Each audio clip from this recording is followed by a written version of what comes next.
So what are the results? Everybody's all right? And I think we have about 20 minutes more, maybe. Results are, I think, quite good. This is a table that I pulled from the literature. Early on, you can see, 3 to 5 year results were very good. Very, very small failure rates. As we get later, towards 10 years, now we're starting to get that data. It's probably about a 5% failure rate at 10 years, meaning 5% of people need revisions. If you break it down to males, and we're going to be spending some time on that, the percentages are better. So when Ronan Tracy looked at his results in men only, they had 98% survival at 10 years. And if you look at the whole group, it was 95. So that the discrepancy is women.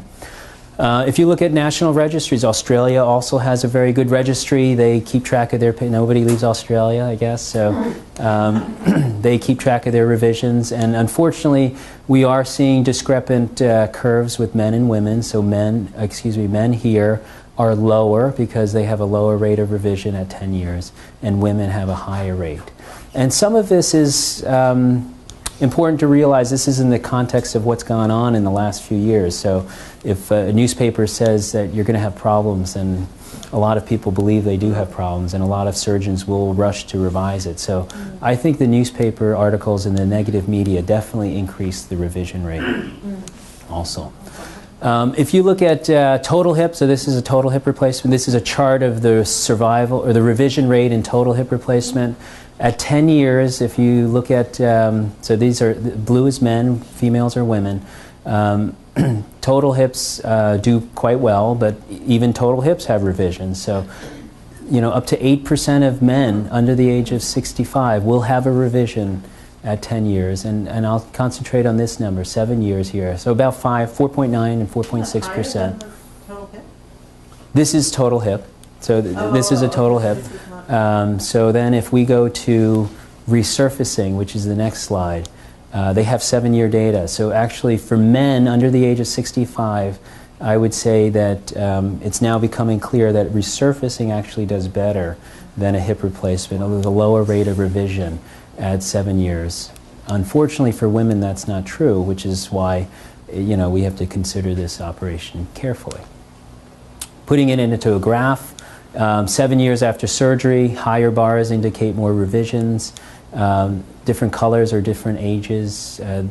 Orange is less than 55 resurfacing and less than 55 total hips, so the revision rate for resurfacing is lower. This is for men, and then same thing for the less than 65. So again, it's just a different way to show it. The revision rate is lower for resurfacing now.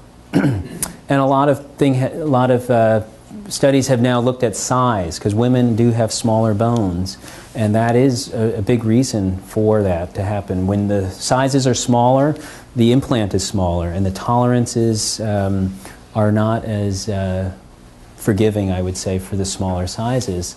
So if you look at 50 millimeter head, which is a big head, if you compare women who only have over 50 millimeter heads, their results are exactly the same as men. So it's a size issue.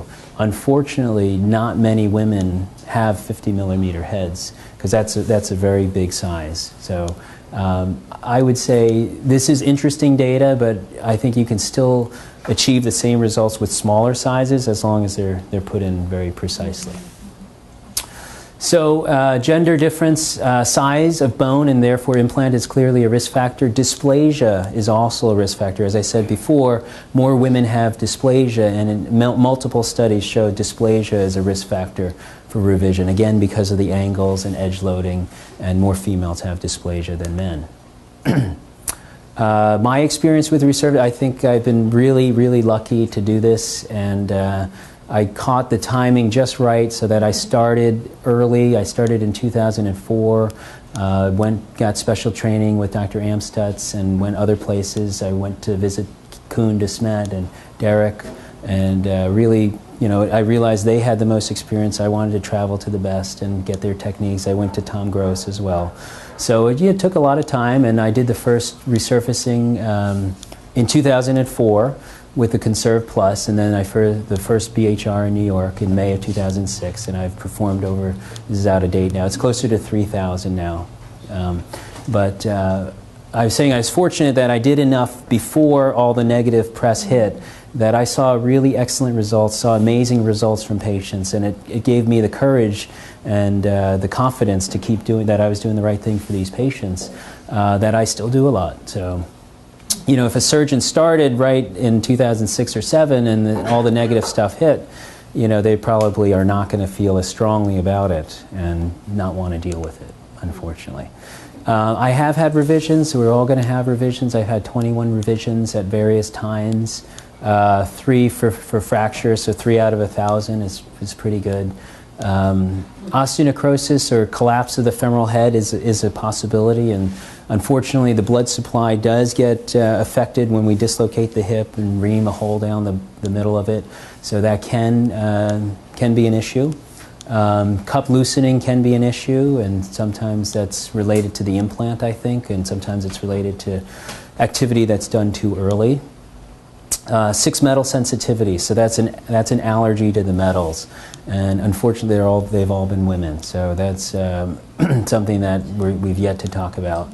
And 4 metal reactivity, that's the situation where too much metal is produced and you have inflammation because you're dealing with basically an irritating level of metal in your hip, and that can be corrected and does have good results after revision. I have had 2 dislocations. It can pop out, but again, it's much lower than a total hip replacement. So overall, I think the survival curve looks pretty good. So I'm coming out to about 7 and 8 years now, and overall, if you look at the whole group, we have a pretty good survival curve with that. So discussion. Lots to talk about. So the risks of resurfacing compared to a hip replacement. First of all, you have femoral neck fracture. So you can't fracture your femoral neck in a total hip because it's been removed. In a femoral hip resurfacing, you can break it because it's there.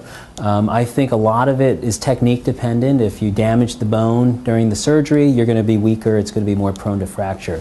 I think we have better instruments today to avoid that. And if you look at the Australian registry, that large national registry, they quote about a 1.5% incidence.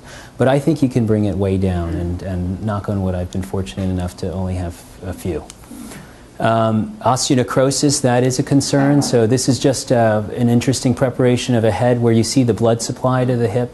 And this is the area that can die after you prepare it and dislocate it. So you have to know where the blood vessels are, and I'm intimately involved in research to understand that. I preserve this with soft tissue preparation that most of the surgeons who do hip resurfacing in a large volume do. So it just requires patience and a little bit of a different approach than their total hip replacement to preserve all of this blood supply. And I did want to mention, some believe that there must be a certain amount of arthritis before hip resurfacing can be performed. So if you do your hip resurfacing too early before the blood supply inside develops, then V.J. Bose, for example, believes you're more subject to that happening. So he sometimes makes people wait a little bit in order to develop that blood supply, and I think that's an interesting concept. There's definitely going to be metal ion dispersal, so no matter how frictionless and smooth you feel the surfaces and they spin around, you will generate debris, and cobalt and chromium will be produced and they'll circulate through your body. They're taken up by your bloodstream, your kidneys will filter out the majority of it, but there's always a dilute level in the bloodstream. And what we're usually seeing is in the parts per billion, single-digit parts per billion. It's very controversial about measuring these. I like to measure it because it gives me more information, and I think it'll be valuable in the future, and it's good to have a baseline. But some surgeons, and including our FDA, have not embraced metal ion measurements. There is a lot of variability, so you have to go to a reputable lab. It has to be done properly. They have to spin the blood right away, so not every lab can do it. And the results can vary from time to time. So, you know, it's not certain how to interpret it, but I think it gives information. There have been some reports that if your levels go really high, it can affect your whole body, and people have talked about it would be like over 100 parts per billion. So that's in the literature where people have talked about hypothyroidism, effects on the heart, and even your hearing. So people have had hearing loss apparently when their cobalt levels get high. So that's why I like to keep track of it. Inside the body also there's theoretical concerns for cancer. People are always worried about cancer and will this hip cause cancer? And this I can pretty confidently tell you the answer is no, and that's good news. And another registry in Finland compared metal hips that were done in the 70s, and they looked at those for over 30 years, about 28 years, and they cross-referenced it to their cancer registry. So again, they were able to identify patients who had metal hips. They looked at their cancer registry, and they found no increased incidence of cancer. And in fact, it was lower than the general population, which may just be a statistical thing, or maybe that patients are living healthier, more active, and doing things to preserve their health. So I'm pretty confident it's not going to cause cancer, but there are issues, and I think, need to monitor that. It is recommended that we avoid the metal bearing in women of childbearing and lactating age. Certainly, you've probably heard of people having babies with resurfacing, and they're healthy, and that's all well and good. I think it's uncertain what the effects are. So it's, I think, maybe a relative contraindication, but we really don't know the effect on a developing fetus. So if it can be avoided, I think that's better. And people with impaired kidney function, I think, as we talked about before. Metal allergy, that is a big concern, and that is really something we just don't understand enough about. This is a paper written in 2004. So 2004 was the first report of metal allergy with total hip replacement, and they've called it ALVAL, which is the acronym for aseptic lymphocytic vasculitis associated lesion. It's a fancy way to say aseptic, it's not an infection. Lymphocytic, it involves these kinds of immune cells, they're lymphocytes. Vasculitis, there's inflammation around the blood vessels, and it's a lesion associated with these blood vessels and things like that. And unfortunately, this does seem to happen in a subset of patients, and we don't have any tests for this right now. You know, Derek is experimenting with something called the lymphocyte transformation test. We do have a center in Chicago that does it. Some of you have had it. I would say there's no clinical correlation at this point. So I've done people who have tested high on the allergy scale and they still wanted their resurfacing and they did fine even though they had a high allergy test.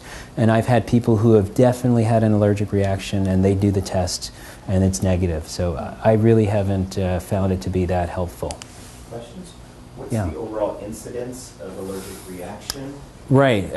Really good question that I think is hard, if not impossible, to answer. So not that many pathologists are able to diagnose it. So a lot of you may be familiar with Pat Campbell. Pat Campbell is the pathologist on that paper who discovered it and basically is the person who coined the term. And she obviously knows what she's doing, but the usual pathologist in a community hospital may not know. Our pathologist got training from Pat Campbell so that he can diagnose that. So first of all, I'm not sure it's being properly read, and then also there's no registry that keeps all of those in a central database. Following on, what does the ALVAL, in layperson's terms, what does that mean for someone? It means, so great question. The question, if I'll repeat it for the microphone, is that how does it manifest itself? What do people feel with this kind of ALVAL reaction? And they generally feel pain. They feel discomfort. Sometimes they feel swelling. So they may actually have swelling, and we'll go through that later. And they have what's called a pseudotumor. Sometimes they just feel pain constantly, like a toothache. It's very, very kind of vague. And it's hard to put a finger on. Sometimes after surgery it seems like, well, that's just the muscle, and it's hard to diagnose. So we really can't diagnose that unless we get tissue from the hip. And the percentage, we don't know, but it's definitely higher in women than men. As I said, no proven tests. Some people have had skin testing. There's no correlation between what happens by putting a metal piece on your skin and what's happening in your body. It's totally different. There's different elements inside. It's different particle sizes. So again, haven't really found. And do people get this with a total hip? There's certainly a lot of metal there as well. Yes. Not just So. the surface, Well, so the question is, can that allergic response happen with a total hip? And the answer is definitely. And in fact, it may be higher, because in a total hip, that's metal on metal, first of all, there are more interfaces, more junctions that can create corrosion. So the hip resurfacing is only 2 pieces. Most metal on metal hips are at least 4 pieces. And those combinations of metals may cause more corrosion that can lead to that problem. So I think we've certainly evolved in our understanding, and that's going to help us get better results. You know, back when we first started, we thought we should put it like a total hip and leave it at that. But now we've really better understanding of implant position. And I've had the good fortune of working with Kuhn on some papers where we looked at the results, and if the cup is really high and it's over 55, that's considered steep, and it's strongly correlated with higher metal levels. It's not a guarantee, though, that you're going to have higher metal levels. Some people can have a cup that's higher than this, and if their metal levels are fine, then for that person it seems to be working okay.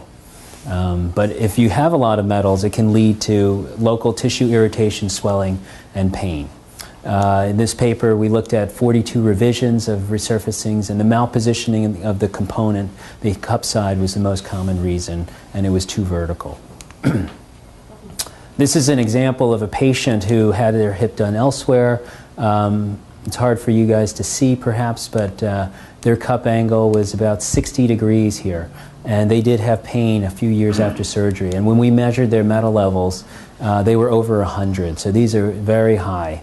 And then 2 months post-op, after I fixed their hip to a hip replacement, they come down dramatically. And they continue to come down for over a year, and they get to almost the normal position. And once they're normalized, the symptoms are gone. So, yes. Is it ever possible just to reposition that cup? Yeah, so the question is, can you just reposition that cup? The answer is yes. It depends on many factors, including implant size, bone quality, bone anatomy, and probably the length of time that this has gone on. Presumably, if this has gone on, let's say, for 2 years, their head is going to be worn. And then putting a worn head with a new socket is questionable whether that's going to work well. I have done some revisions of cup only for patients with malpositioned cups, and their metal levels have come down. So it can be done, but it can be difficult because we can't put screws in for the resurfacing in general. And sometimes in a revision you need some extra stability on the cup. And this is what the hip would look like in surgery. You know, all this gray stuff is metal debris, and you can see the hip looks angry. It's really red. It's irritated. That's that aching pain that some people have, unfortunately. But this can all be cleaned up, and it's not an allergy. So this wasn't an allergy, and it was just a lot of metal. So their results are very good after surgery.